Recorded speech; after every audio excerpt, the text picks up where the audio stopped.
সমস্যার মুখে তার গোটা পরিবারকে পড়তে হয়েছে। লাগবে না তার গোটা পরিবারকে পড়তে হয়েছে, এটা তোমরা সবাই দেখেছে। এবং আমার সোনালির সাথে ফিরে আসার পর দেখা করার কথা ছিল, যেহেতু একটা শারীরিক সমস্যা ছিল সেই জন্য আমি বলেছিলাম যে দরকার হলে আমি যখন যাবো কষ্ট করে ট্রেনে বা বাসে এসো না। যাই হোক, আমার আজকে পূর্ব নির্ধারিত কর্মসূচি ছিল এবং ও গত পরশুদিন খুব সম্ভবত অ্যাডমিট হয়ে কালকে বাচ্চাটা জন্ম হয়েছে।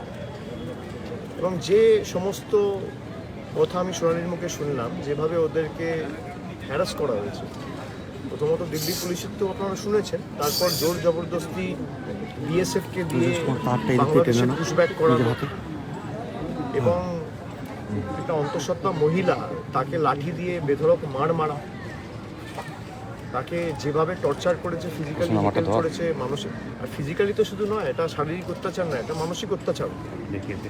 রাতের পর রাত বনে জঙ্গলে কাটাতে হয়েছে, এই অবস্থায় নদী পেরিয়েছে, জঙ্গলে থেকেছে, সবই আমাকে খুলে বলল।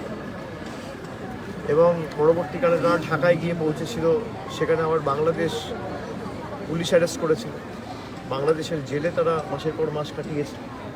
তারপর দেশের হাইকোর্ট, সুপ্রিম কোর্টের আদেশে, যদিও কেন্দ্র সরকারের তরফ থেকে কোনো রকম কোনো তৎপরতা দেখায়নি, চাপে পড়ে তাকে আনতে বাধ্য হয়েছে। তার স্বামী এখনও বাংলাদেশে রয়েছে, দানিশ শেখ।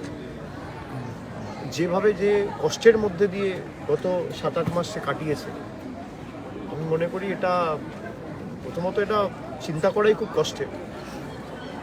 এবং বাচ্চাটা বিশেষ করে যে সমস্ত ঘটনার সাক্ষী বা যে সমস্ত ঘটনা জন্ম হওয়ার সাথে সাথে যখন থেকে সোনালি অন্তঃসত্ত্বা হয়েছে, একটা বাচ্চার উপর যা টর্চার, আমি মনে করি এটা মানুষের কষ্ট বা মানুষের চোখের জলের একটা মূল্য বিজেপিকে এবং কেন্দ্র সরকারকে চোখাতে হবে। খালি একটাই দোষ, বাংলায় কথা বলে, বাংলায় লেখাপড়া করেছে, বাংলায় থেকেছে, বাঙালি, এই তো, আর তো কিছু নয়। তার বাবা মায়ের ভোটার লিস্টে যখন নাম রয়েছে 2002 সালে, আপনি কিভাবে বাংলাদেশি বলে জোর জবরদস্তি বাংলাদেশে পুশব্যাক করে পাঠান? তো কোনো কারণ দেখাতে পারেন। হাইকোর্ট, সুপ্রিম কোর্টে যখন মামলা হয়েছে, এটা তো গালে থাপ্পড় খেয়েছে ইউনিয়ন অফ ইন্ডিয়া। আজকে আমি দেখা করলাম, যেহেতু ইনফেকশন হওয়ার একটা প্রবণতা রয়েছে, আমি আর বাচ্চাদের কাছে যাই, কারণ আমরা মিটিং থেকে এসেছি, অনেক লোকজনের সাথে দেখা করি, নিজেরা তো একটা ইনফেকশন হওয়ার একটা প্রবণতা থাকে। আমি নিজে সমস্ত প্রোটোকল মেনে ভিতরে গেছি, মাথায় টুপি, গাউন, মাস্ক পরে, এবং বেশি কাউকে ঘুরতেও বারণ করেছে।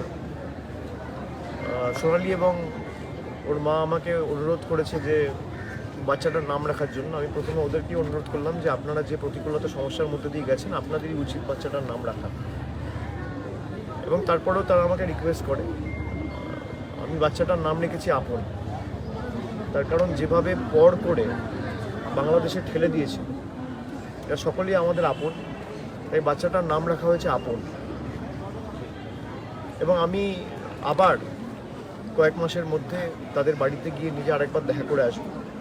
এবং দানিশের কেসটাও আজকে সুপ্রিম কোর্টে ছিল, সুপ্রিম কোর্ট থেকে আবার কেন্দ্র সরকার একটা সময় চেয়েছে, যেহেতু তাদের কাছে কোনো সদুত্তর নেই, এবং খুব সম্ভবত সেটা আবার 19 তারিখ হিয়ারিং হবে। আমরা আমাদের তরফ থেকে যতটুকু সামর্থ্য রয়েছে, আইনজীবী থেকে শুরু করে ওরাল আর্গুমেন্ট যেগুলো হওয়া উচিত, আমরা যেখানে যা সাহায্য, সহযোগিতা, সহায়তা করা পুরোটাই করবো, এবং যত দ্রুত সম্ভব দানিশকে ফিরিয়ে আনা যায় আমরা সেটা সুনিশ্চিত। আপনার আবেগের এই চোখের জলের জবাব আপনাকে দেখতে পাচ্ছি আমরা যে আপনার চোখে জল বেরোচ্ছে না, এটা বুঝবেন, এটা তো কোনোদিন মানুষের সাথে মেশেনি, এটা তো দাঙ্গা করে বেসিক্যালি ক্ষমতায় এসছে। বিজেপি যে 11 বছর ধরে ক্ষমতায়, আজকে ধরুন এসআইআর এর ক্ষেত্রে আমি শুনছি অমর্ত্য সেনের মতো লোককে নোটিশ পাঠানো হচ্ছে। আমি এর থেকে কী আশা করি? এরা তো দাঙ্গা করে ক্ষমতায় এসছে। মমতা বন্দ্যোপাধ্যায় আন্দোলন করে, লড়াই করে সিপিএমকে ক্ষমতাচ্যুত করেছে, পরবর্তীকালে 3 বার মুখ্যমন্ত্রী হয়েছে, একাধিক উন্নয়নমূলক প্রকল্প একের পর এক মানুষের দোরগোড়ায় পৌঁছে দিয়েছে। এর থেকে আশা করাই উচিত। এরা কোনোদিন বোঝে যে মায়ের চোখের জলের দাম কি? ভুগতে হবে। যারা বাংলার মানুষকে কষ্ট দিয়েছে, বাংলার 10 কোটি মানুষের কান্না বিঠা যাবে। আজকে যারা ক্ষমতার দম্ভে কার্যত অন্ধ হয়ে গেছে, ক্ষমতার মোহে অন্ধ হয়ে গেছে, তাদেরকে উচিত শিক্ষা বাংলার 10 কোটি মানুষের। অমর্ত্য সেন কেন্দ্রের বিরুদ্ধে কথা বলে বলেই কি অমর্ত্য সেনকে এরকম নোটিশ পাঠানো হয়েছে? মানে একটা সময় তার বাড়িও আমরা দেখেছি রীতিমতো তার সে তো আপনাদের মনে যখন এই প্রশ্ন উঠছে, আমি ভাববো নিশ্চয়ই এই প্রশ্নের কোনো যথার্থতা রয়েছে। সাংবাদিক হিসেবে যখন এই প্রশ্নগুলো আপনার মনে উঠছে,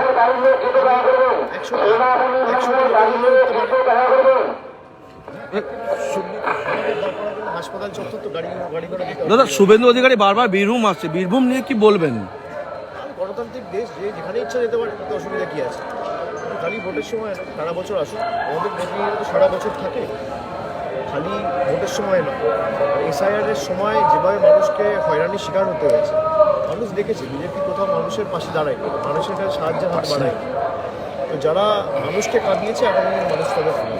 দাদা বলছি একটা লাস্ট প্রশ্ন, যে আপনি প্রতিকূলতা জনসভায় আসতে পারবেন, প্রধানমন্ত্রী অনেক বড় ব্যাপার। প্রধানমন্ত্রী সব আচরণ করেছে। আমি তো সাধারণ কর্মী, আমাকে যদি কেউ ষড়যন্ত্র করে আটকানোর চেষ্টা করে, আমি সেই ষড়যন্ত্র চূর্ণ বিচূর্ণ করতে জানি। আমি সেই ষড়যন্ত্রের বেড়াজাল বা চক্রব্যূহ ভেঙে চূর্ণ বিচূর্ণ করে কোথায় কী করতে হবে আমি জানি। আমার আজকে আসার কথা ছিল 1টার সময়, কলকাতা থেকে 11:30টার সময় রওনা দেওয়ার কথা ছিল।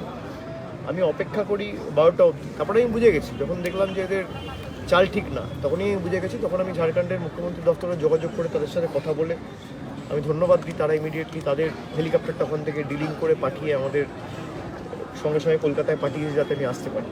আমার আসতে হয়তো একটু কাল বিলম্ব হয়েছে, অনেক মানুষ মাঠে ছিল। আমি যখন হেলিপ্যাড থেকে সভামঞ্চের দিকে যাচ্ছিলাম, দুধারে যেভাবে সাধারণ মানুষের সমাগম, আমি কৃতজ্ঞ মানুষের কাছে। আর যারা রাস্তায় ঘন্টার পর ঘন্টা দাঁড়িয়ে আছে, তারা শুধুমাত্র এক ঝলক দেখা বা কথা শোনার জন্য আসে না, তারা সিদ্ধান্ত নিয়ে আসে যে যেটুকু বিজেপির মানে বুথে ক্ষমতা বা প্রভাব বা অস্তিত্ব রয়েছে, সেটুকু ভেঙে চুরমার করে তাদেরকে ঝেঁটিয়ে বিদায় দেওয়া।